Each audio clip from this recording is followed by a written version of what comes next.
Yeah. Hi, I'm Sangeeta Hata. I'm the Billings Engineering Manager. And today, just to continue from where Matt was, Billing is also at the crossroads where we are halfway still in our old data center and halfway migrated into cloud. So billing has essentially two different kind of flows that we talk about. One is more around the batch renewals of all Netflix customers. And the second is the APIs that impact Netflix customers' state in some way. So today we want to discuss how do we manage our workflows originating out of these APIs when we are halfway this side and halfway on the other side. So at this point, I'll introduce John Brandy from Billing Engineering and tell you more about it. Thank you. Thank you. So I'm here to talk to you today at the Billing and Payments Meetup about billing.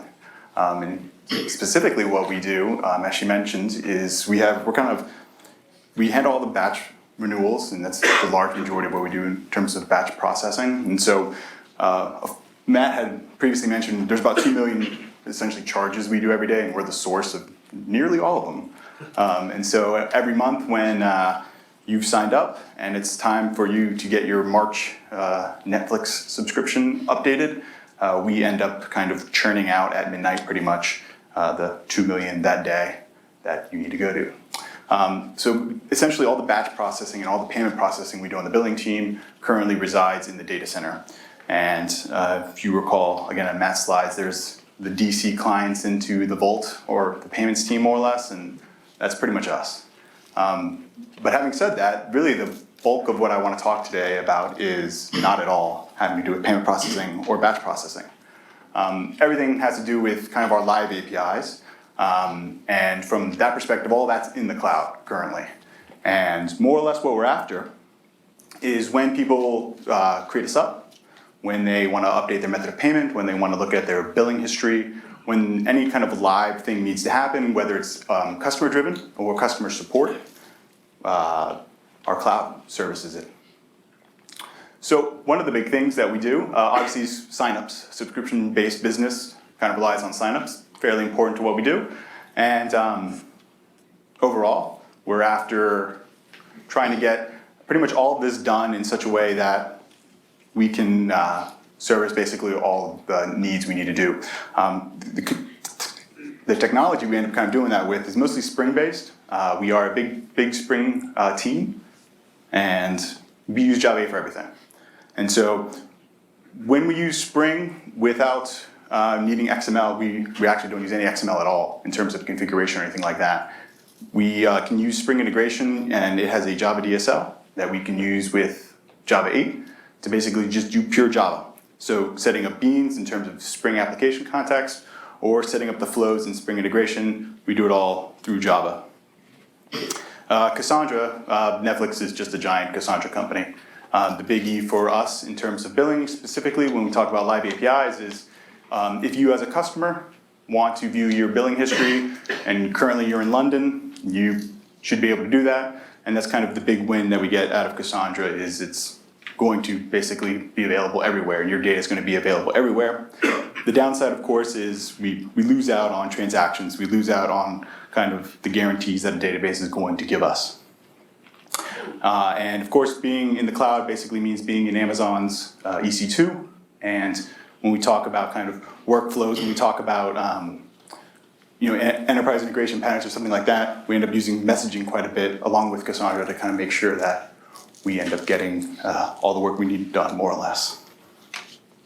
From a high-level flow, kind of what we do when we talk about a billing workflow, more or less, is we get for any given API, we get input, we validate it, and at that point we can return a 500 or 400, actually, 400 level errors. We do some action, whether it's update a method of payment or create a sign up.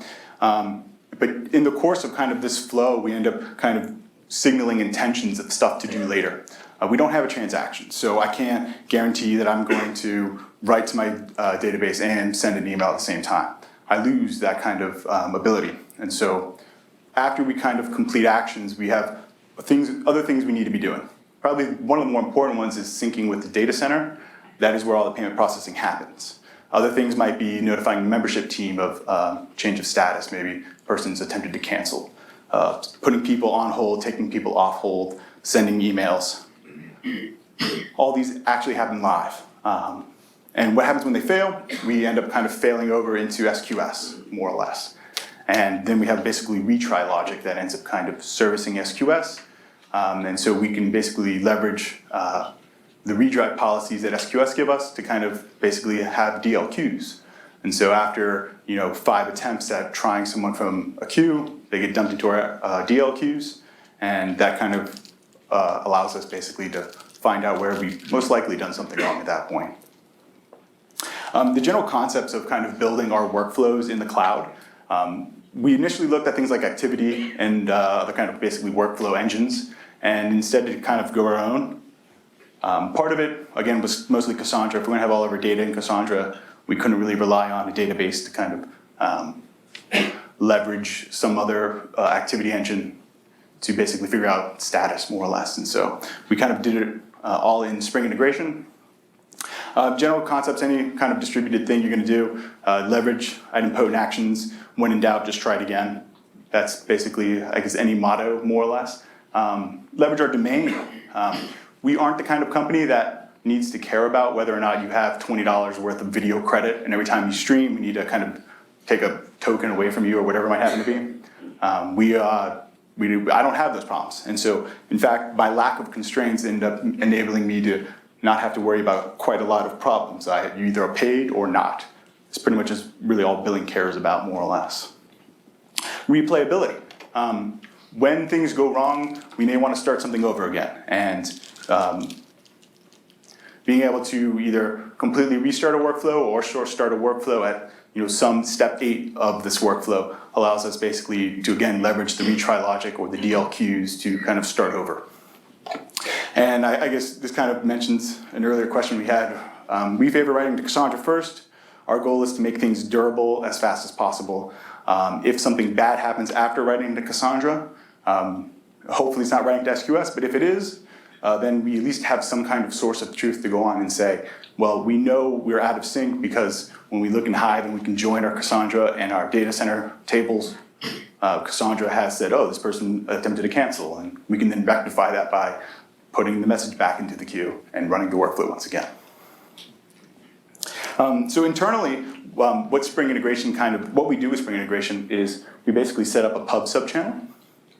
And so in the course of kind of getting a particular request, one of the things we do is we kind of signify these intentions.